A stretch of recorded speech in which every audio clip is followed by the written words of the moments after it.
What's up, guys? This is Crypto with James talking to you today about some of the crypto news. We're seeing exchanges being quizzed by Congress. We're seeing Michael Saylor being questioned about possible tax fraud. We are seeing an extradition from the UK about a massive crypto scam. All of these things and more. So pay attention, folks. Before I get into it, I opened up the spreadsheet. These are the first 26 coins that I spoke about on my channel. Had you invested $100 into each of these, these are the prices of recordings, these are the prices now, you would have been in profit for 9.8K. That's from a $2,600 investment. If, however, you'd have sold those coins in the bull cycle that just went, when the markets were up, you'd have been in profit for 123K from a $2,600 investment. That's like a 50x. That is the difference between cashing out at the right time and the wrong time. If you want to see what I'm buying up right now, come check out a copy of my crypto. The link's in the description. It's where I share every coin I buy, every coin I sell. Right now I'm buying. During the bear cycle, I've built good positions. I'm looking to strengthen all of those positions, and I'm going to add a few new coins. Coins I believe can do the 20, the 40, the 50, the 100x's. If you want to see the coins that I think are going to have the mad run, like I said Phantom would, I said it would 100x, and it did a 677. It did a whole bloody Udemy course for $20. Best $20 many people ever spent. Millionaires, a lot of them now. And if you want to see the coin that I think is going to do the next big Phantom run, come to the site. If it resonates with you, I look forward to seeing you there. So, let's start with the US Congress. So US Congress has sent 5 crypto exchanges a letter inquiring about how they are combating crypto fraud. The inquiries are part of the push for Congress to bring tighter regulation to the crypto industry in the US, as the country still struggles to determine which of its many federal agents should be tasked with overseeing. And obviously the SEC are working their asses off to try and be the ones. Dodgy gits. So, 4 federal agents and 5 crypto exchanges in the US received letters from Congress. The letters request information about regulators and exchanges, steps to combat cryptocurrency fraud and scams. The representative asked Coinbase, FTX, Binance, and Kraken and Kucoin to provide info and documents dating back to 2009 that showed how they identified and tackled fraudulent crypto currencies and accounts on their platform. Congress also requested the exchanges provide information on what tools and mechanisms they use to mitigate the risk of fraud. The companies have until the September 12th to submit the answers, alongside suggestions on what actions the federal government should take to curb crypto scams. The SEC and the CFTC and the Federal Trade Commission were all asked to provide info on how they're protecting consumers in the space. I'd be fascinated to read the SEC's answer to that, because I don't think they've protected anyone. They've just screwed everyone. And to be fair, Congress wrote, existing federal regulations do not comprehensively or clearly cover cryptocurrencies under all circumstances. He also added, debates continue among US government authorities as to whether crypto should be treated as securities, commodities, or both in various circumstances. Without clear definitions and guidance, agencies will continue their infighting and will be unable to effectively implement consumer and investor protections related to cryptos and the exchanges on which they are traded.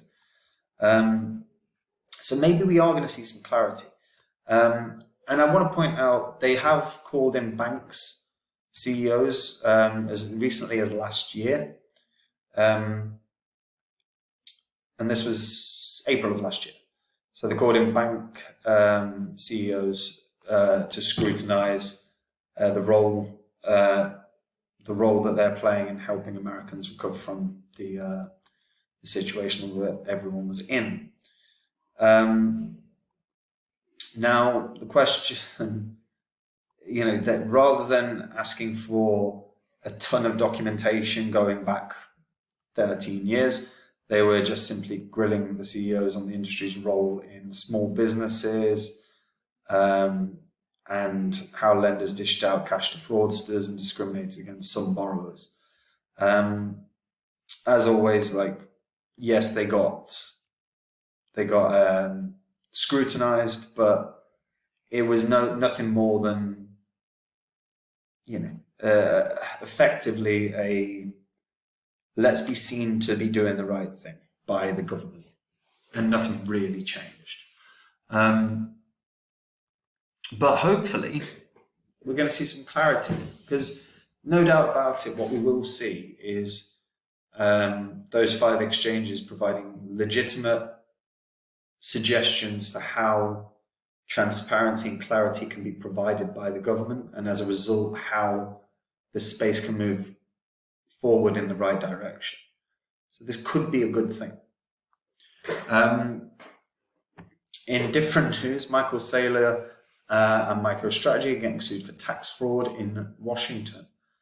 The Washington Attorney General has said Saylor has never paid income tax despite staying in the city for more than a decade.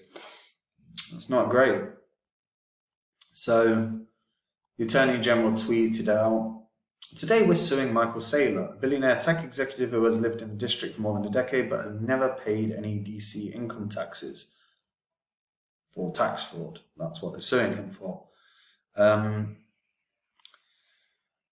With this lawsuit, we're putting residents and employers on notice that if you enjoy all the benefits of living in our great city while refusing to pay your fair share in taxes, we will hold you accountable. Michael Saylor has yet to comment on any of this, but to be fair, this happened literally yesterday. So we will see what's said regarding this. But going after probably the most vocal voice in the crypto space, but not for his crypto activities, but for his lack of tax paying. So an interesting situation. This will be, I imagine this will be a very peculiar circumstance, because he's such a vocal voice in crypto. How this affects him is going to be relevant, because if they're sued and MicroStrategy get damaged by this, they probably have to sell some Bitcoin to pay the what's owed if they lose. They might not lose, to be fair, but interesting. And the last one, UK judge is extraditing Christopher Hamilton to the US for trial on the OneCoin scam. So Britain, Christopher Hamilton will be extradited to the US to face money laundering and wired fraud charges after being indicted in the $4 billion OneCoin scam. Hamilton and his co-accused, Robert McDonald, has filed to be tried outside of the US since the majority of the crimes took place in Britain. A UK district judge, however, ruled against their plea and ruled for extradition, given that the victims were based in the US. While Hamilton will be tried in the US, McDonald was exempted from the extradition on claims of human rights. He claimed that his wife was critically ill and his absence may expose her to suicidal tendencies. The duo is facing charges for taking part in the $1 billion OneCoin Ponzi scam that was pioneered by crypto queen Ruja Ignatova.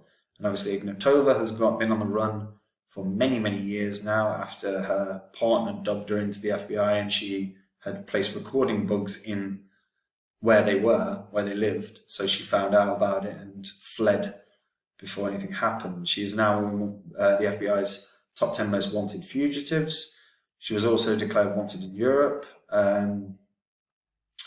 There is a strong belief that she has paid for an extensive plastic surgery to avoid being caught.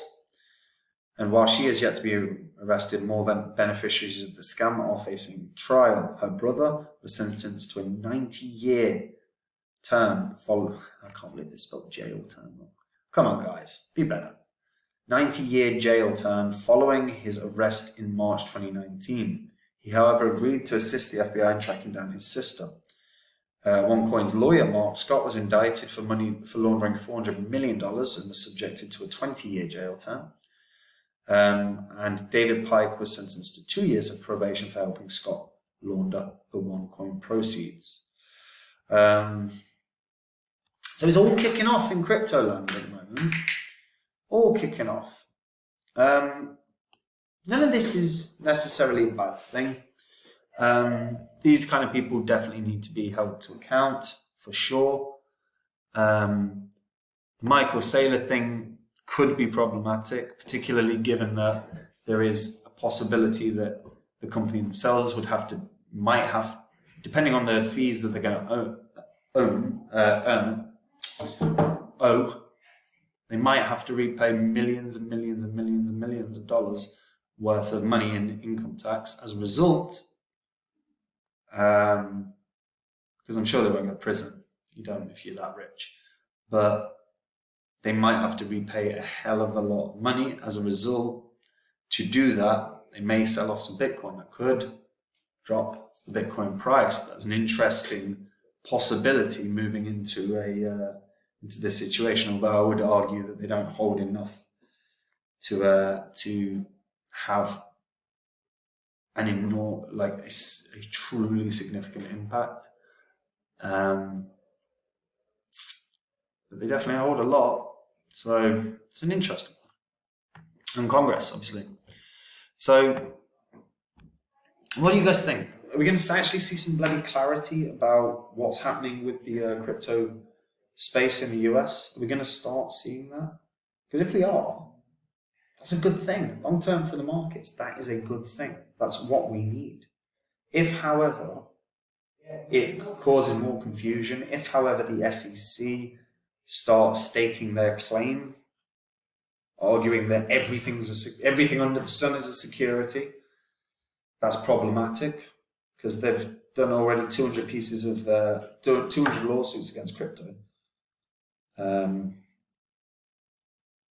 Yeah, very interesting one. Let me know what you guys think in the comments down below.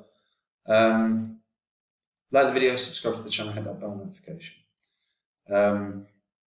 In the process of a new office at the moment, still need to decorate, as you can see. And that's it from me. If, guys, you want to see the coins that I'm buying up in the bear cycle, the ones I think are going to have the massive runs, like I said, the Phantom did a friggin' Udemy course for $20 goddamn dollars. If you'd have put the $20 that it cost for the Udemy course into Phantom when I did that whole course, if you'd have sold during the bull cycle, you could have made 13 grand from $20. And when I find the next Phantom, and I will, I'm going to tell the members about it. So if you want to know what that is, the coin that's going to go to the moon and back, of course it'll come back because we'll hit bear cycle after a bull cycle. But if you want to know what that is, go to copymycrypto.com, read through the site. If it resonates with you, I look forward to seeing you there. Take it easy, guys.